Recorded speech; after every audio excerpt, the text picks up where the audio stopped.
ठीक आई जगदम्बा भैया एगो छोट भजन से शुरुआत करब ओकरा बाद तो फिर बहुत सारा ऐसा फरमाइश बाटे जो पूरा करे के बा।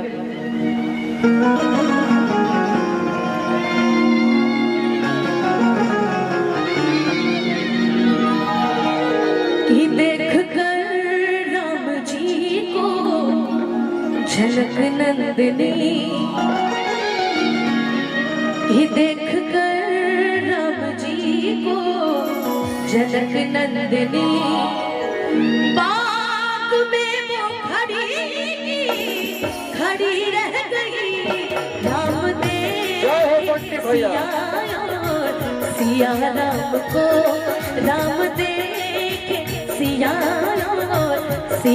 राम को, चारों अखियां लड़ी रह गई देख कर राम जी को झलक नंदनी, देख कर राम जी को झलक। आज मिथिला नगरिया निहाल सखिया, आज मिथिला नगरिया निहाल सखिया, चारों दुनिया में बड़का कमाल सखिया, चारों दुनिया में बड़का कमाल सखिया। आज मिथिला भैया भैया भैया भैया भैया जितना फायर करे को करो, जितना दारू पिए पे अच्छा सही जगह में चली भोल रखल जाई, नतीजे के रिक्शा में नहीं हां जन प्रशासन होई देखल जाई, जन फायर करो एकरा के बात चाहिए मर्दे, हमर नीसू भाई के इज्जत है कि सब मत चढ़ेगा। आइए दूल्हे भैया है भाई, एक बार जोरदार ताली बजा दीजिए प्रियांशु जी के लिए। ले पुरस्कार ले ले, धन्यवाद। बोली में टान तो बढ़िया बात है भाई। आई ए सब मत चढ़ेगा भाई।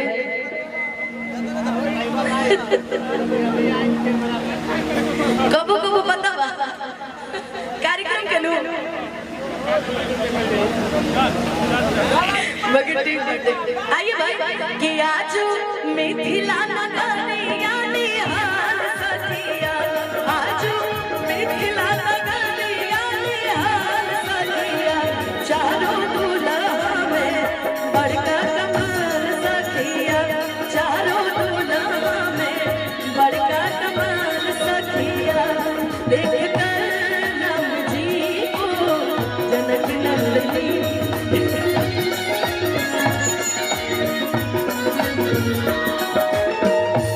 एक सखी ने कहा जानकी के लिए,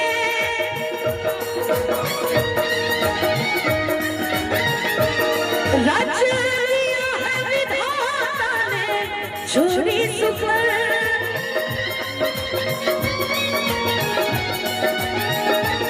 रच लिया है विधाता ने छोड़ी सुखर।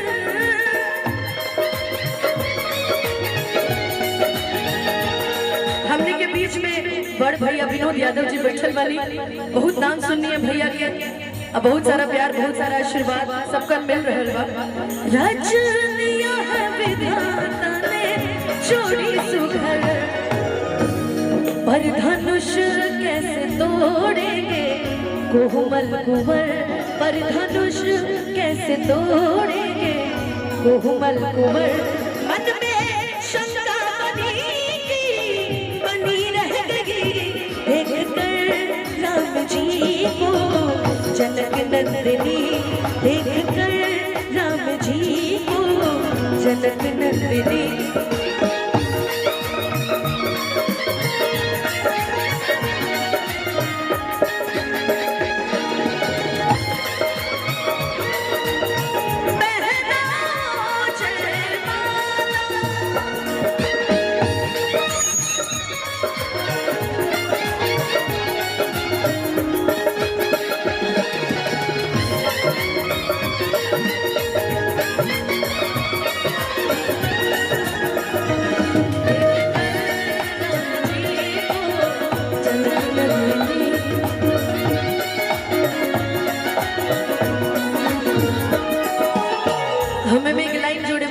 भैया जगरी चाचा एगो लाइन हम जोड़े वाला रहे जरा तेरे ठहरो ना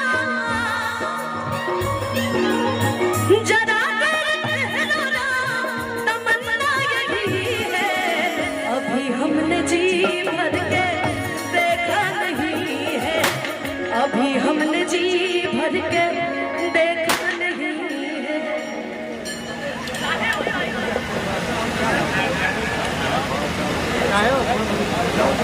का हम गए ऐसे डर न लगे कबो कबो ये सब मत करी भैया इकलौता बेटी बेटा बनी हमने के सब घर के मत करी हाँ भाई बतावे के पड़े लगे विकी भैया की तरफ से बहुत आशीर्वाद अभी हमने जी भर के देखा नहीं है अभी हमने जी भर के देखा नहीं देख कर जी जनक दर्शनी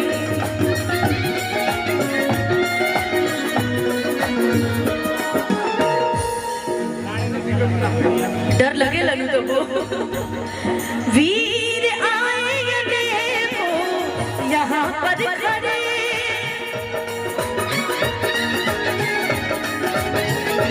वीर आएंगे वो यहाँ पर खड़े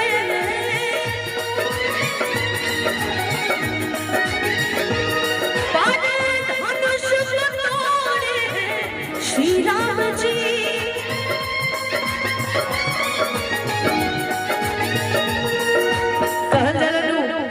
इंसान धरती पर चाहे जहां घूम ले अमेरिका घूम ले लंदन घूम ले बैंकॉक घूम ले आरा शाहपुर गोरखपुर नवादा गया कहीं घूम ले बाकी बियाह शादी वही होकेला जहां प्रभु ने लिख के भेजले कहीं लुढ़कत रह कोनो दिक्कत नहीं पावे धनुष तोड़े श्री राम जी